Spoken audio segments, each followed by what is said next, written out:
What you mean about your squad being too thin, because I'm sure if you go on United website, they've a full squad. Ten Hag needs to rotate. No, Rogine, I'll clarify what I need, because I clarify what I mean, even though I've done it already before. Manchester United finished 6th last year with the shittest squad we've had in Premier League history. People now want to rewrite history and pretend the same squad is good enough. I'm not talking about quantity, I'm talking about quality. What do you want to rotate? Do you want to drop Casemiro and Eriksen to play McFred? They might be fresh, but they ain't good enough. We've got Alanga. That's freshness. He ain't good enough. You've got Wan-Bissaka at right back. He ain't good enough. Maguire could have played at centre back. Well, apparently he's not good enough. This is where depth of knowledge doesn't exist, does it? Because people want to rewrite and say, oh, we needed to rotate. We need to rotate. We've got a big squad. But the squad's crap. We've got a lot of people on a lot of money, but they're not good enough. They proved that last year. He hasn't got rotational issues. I mean, he's playing Eriksen. Eriksen was exhausted on Thursday. What's Eriksen going to do today? Eriksen was off the pace on Thursday. He's playing another game 2.5 days later. He's got Jacob Ramsey, Diaz and Dendoncker running all over him. And he's asked to play 2 games in 3 days. Now, yeah, maybe we should have thrown Fred. I said we should have put Fred in there. But obviously there's a reason he doesn't want to put Fred in there. I think the big thing to take from that game, because there's a lot of frustration and I do get it.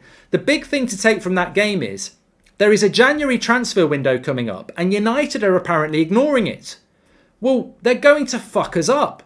As I said, people spend a lot of money to go and watch Manchester United, a lot of time, and we're basically going to be throwing points away after Christmas because we cannot play. I'll go back to what I said 2 days ago. There are no spare game weeks for Manchester United to play the 2 extra Premier League games they've got to play at the moment. And what that means is we are scheduled to play a game every weekend and every midweek from January until May. Now, if we get knocked out the Cup or the Carabao Cup, it will free them up. But we've got to get knocked out of trophies and be unsuccessful to free up midweek games.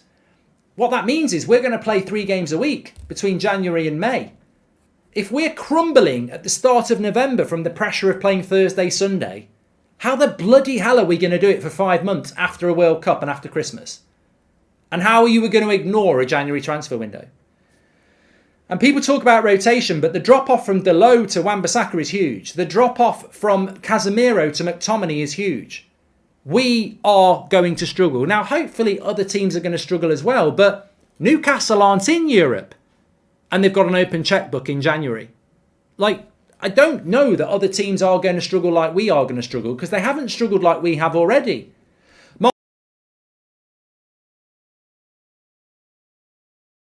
And Bayern, United are just it's like a traffic jam, isn't it? We can't clear the road in front, so we can't move forward. It wouldn't surprise me if United just went and got this Mount Done deal this weekend, but they on the other hand, they might walk away. I don't think they will.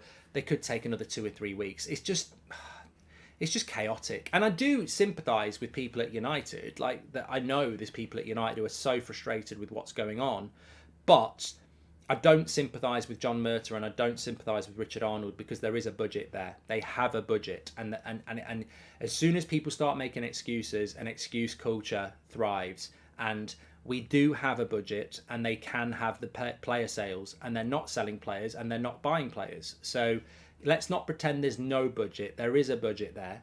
It's not as much as we would like, but you've got to go and do your job. That's what your job is. You cannot leak to journalists that you're not happy with another club the way that they're dealing with it. I mean, it's like snitching to the teacher, isn't it?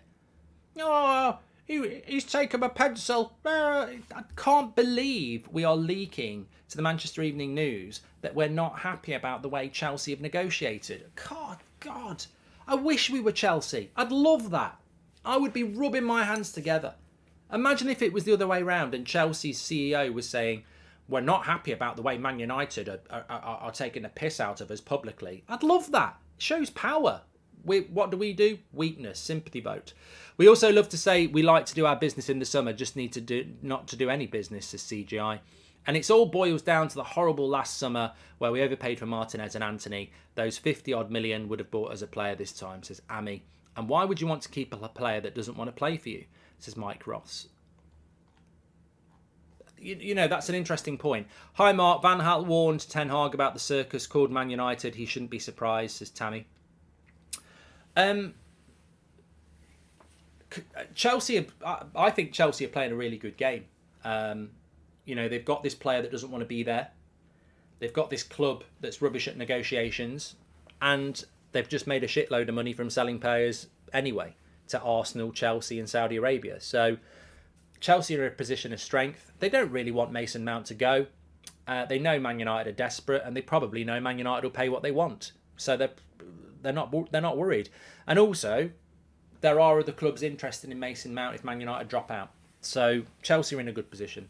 Remember, Murta said at the start of the season they were ahead of schedule, fully focused on the summer window, feeding fans lies and false promises. TJ, you make a good point, and if somebody wants to go back and have a look at the comments of John Murta over the last 6-7 months, then you will have a field day, because it's just pure and utter nonsense. We don't like to do business in the January window. We focus on the summer transfer window. And then the summer transfer window comes along, and then clubs that did business in January are ahead of us in the summer. Liverpool got Gakpo in January. They're doing more business than us.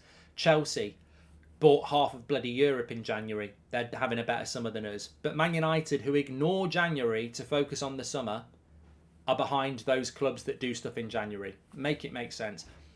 I stopped doing it a long time. You can literally go back 12 months, type in John Murta comments or Richard Arnold comments, and you will literally find the lies where they've said stuff and it's proven to be a lie in the summer. It's bullshit. And these are people in positions of power at Manchester United, unaccountable people that will not speak to people that will actually ask them a question. People that, they've got certain journalists on WhatsApp because they'll look out for them because those journalists kiss their arse and are like, oh my God, the director of football is talking to me. The reality is they won't speak to the real people because they're terrified of being outed through their own incompetence. I'd love a conversation with them anyway, and I'd go at them based on, just general questions. It would be the easiest interview in the world just to pick them apart on their own public statements. You lied here. You lied here. Why didn't this happen? You said this. And then this is happening. And these are the people in power at Man United. It's terrifying. Absolutely terrifying. And it doesn't get picked apart because the stadium's falling apart. The club's in debt. We're run by the Glazers. Unbelievable. One thing I look forward to with new ownership is actual integrity. And then what I mean by integrity is honesty. People who don't just say something in September because they think people will forget about it by next summer. Like, they literally lie. They literally contradict themselves publicly. But it never gets picked up on because it's Man United, and Man United's a bloody joke.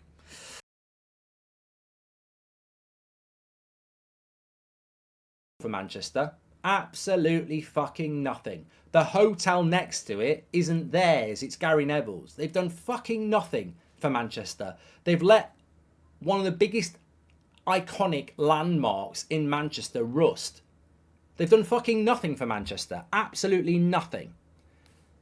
What we do know about the Qatar Sajim bid and the full sale, which is more important to me, but look, all I was interested in was full sale. I wasn't interested in whether it was Qatar or Elon Musk or anything like that. But what we do know about the Sheikh Jassim offer was that the plans were there to rebuild the stadium and the infrastructure around it. Now, I'm not saying the British government should have got involved in this, but the Glazers have done nothing for the UK, and they've certainly done nothing for Manchester. Nothing. Our studio is right next to Manchester, is right next to Old Trafford. And I wouldn't call it a shithole. I love it. I've been going there for years. I love the Lou Macari chip shop, the walk down, St Matt Busby Way, the pubs and everything like that. But it is a bit tired. I think anyone would admit it's very tired around there. And Manchester City Centre is growing all the time and it's vibrant. And to be honest, around Old Trafford, it needs renovation. It does, and it's not just the ground.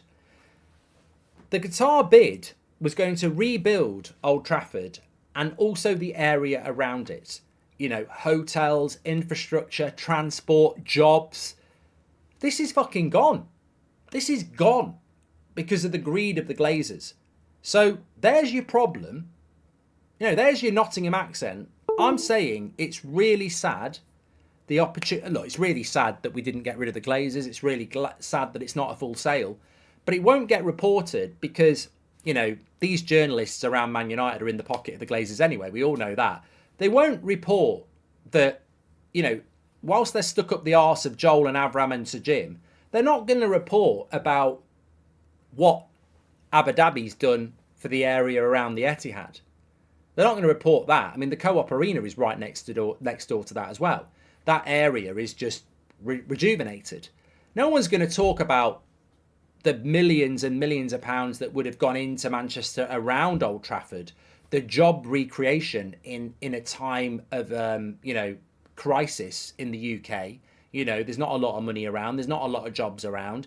All that money coming into the area, the infrastructure, the transport, etc., gone. We're now talking about how we're going to buy a centre-back in January. We were talking about, infrastructure and expenditure and money coming into the country all around that area. Gone. No one's going to talk about that. I think it's really sad. No one will talk about that, though, because, you know what? I don't know. Distraction tactics, says Shahin. If they actually believe Sir Jim is the right choice, they wouldn't shit up about it, but they rather attack fans instead, says Shahin. Very true. I think the community is lost, says Ray. And for